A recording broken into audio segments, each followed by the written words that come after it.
A budding farmer shares the importance of organic farming in this Renetacort report.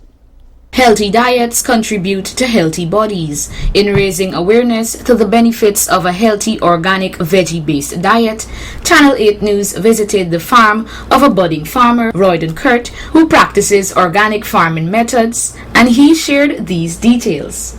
When you're planting your crop, you should ensure that they have good moisture.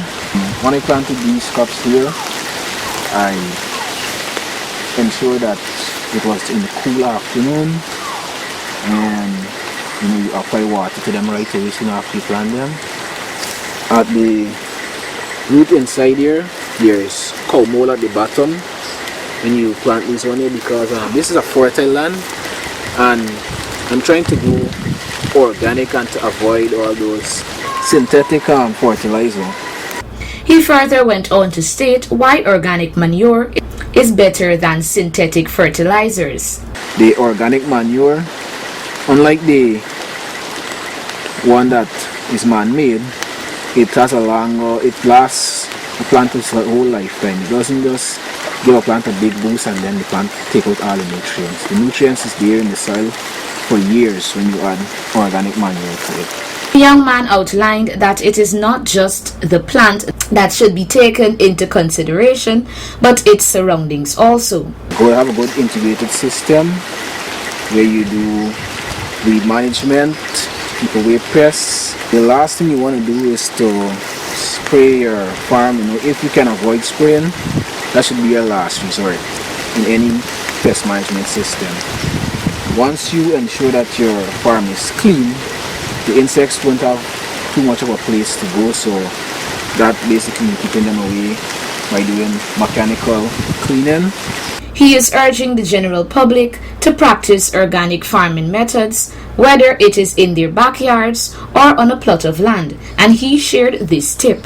When you're dealing with seedling, you want to do it in the late afternoon or early morning, so that when you transplant them, the sun is not taking all the moisture out of the crop. Royden later shared some principles of good farming. Ensure that your crop has good nutrients. When you're planting, you need to choose your crop based on the season. Now, if it's the rainy season and say in the next 6 weeks or so you're going to get great sunshine, you should plant something like peas or corn. Plant them in the rainy season when it is coming to a close, right? So the peas or the corn would get to shoot good and bear plenty. Now, in order to reap these crops, you want dry weather. So based on your harvest time, you plant say at June month end when the rain is now going away, and in August, July you get a nice sun where you can reap. Pest management. Now, pest is anything that affects your crop from proper growth. Pests can be weeds, it can be insects, it can even be animals, right? So you need to have good control of those with weed management in a weather like this where it is raining. If you do plenty weeding, the grasses or the sedges and so on, they will just sprout up back, and you'll have to keep weeding over and over again, and that's very time consuming. You want to avoid that. So in this weather here, you can use your chemicals like glyphosate and so on to keep down the grass, and the other herbicides to keep the weeds down. When it comes to insect pest management, insects are very beneficial to your crop, and some can also be harmful. Now, before you apply chemical to your crop, you want to look at your threshold, right? Now, if you're going to apply chemicals to your crop and say you got an infestation of white flies, right? You look at the crop damage, right?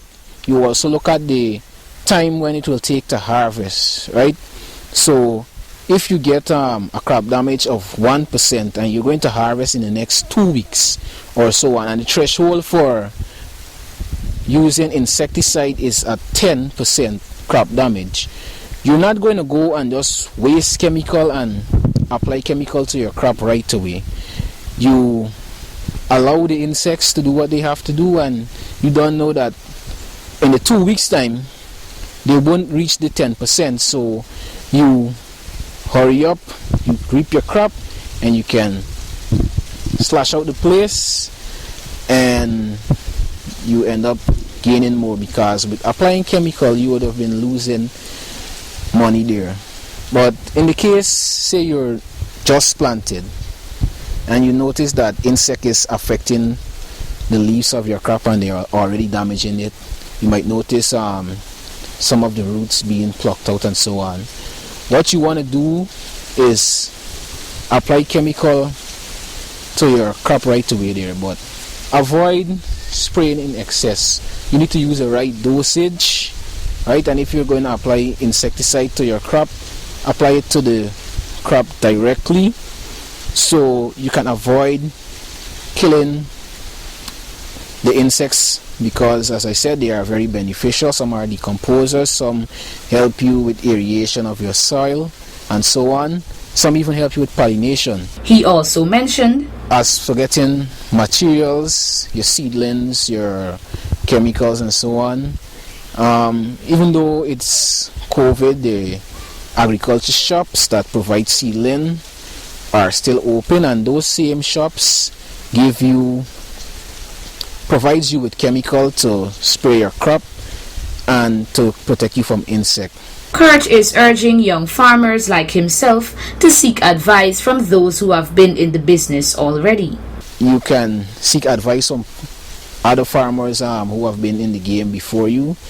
I'm now starting off here, so I ask people who have been planting for years. Even though I went to the Guyana School of Agriculture and I know certain things about planting, I still went and I asked farmers who have been actually doing this for years for the advice, and they give me some good advice on what chemical to use. They even advise me on what crop I should plant during this season here. So yeah, that's a good advice and a good thing to do.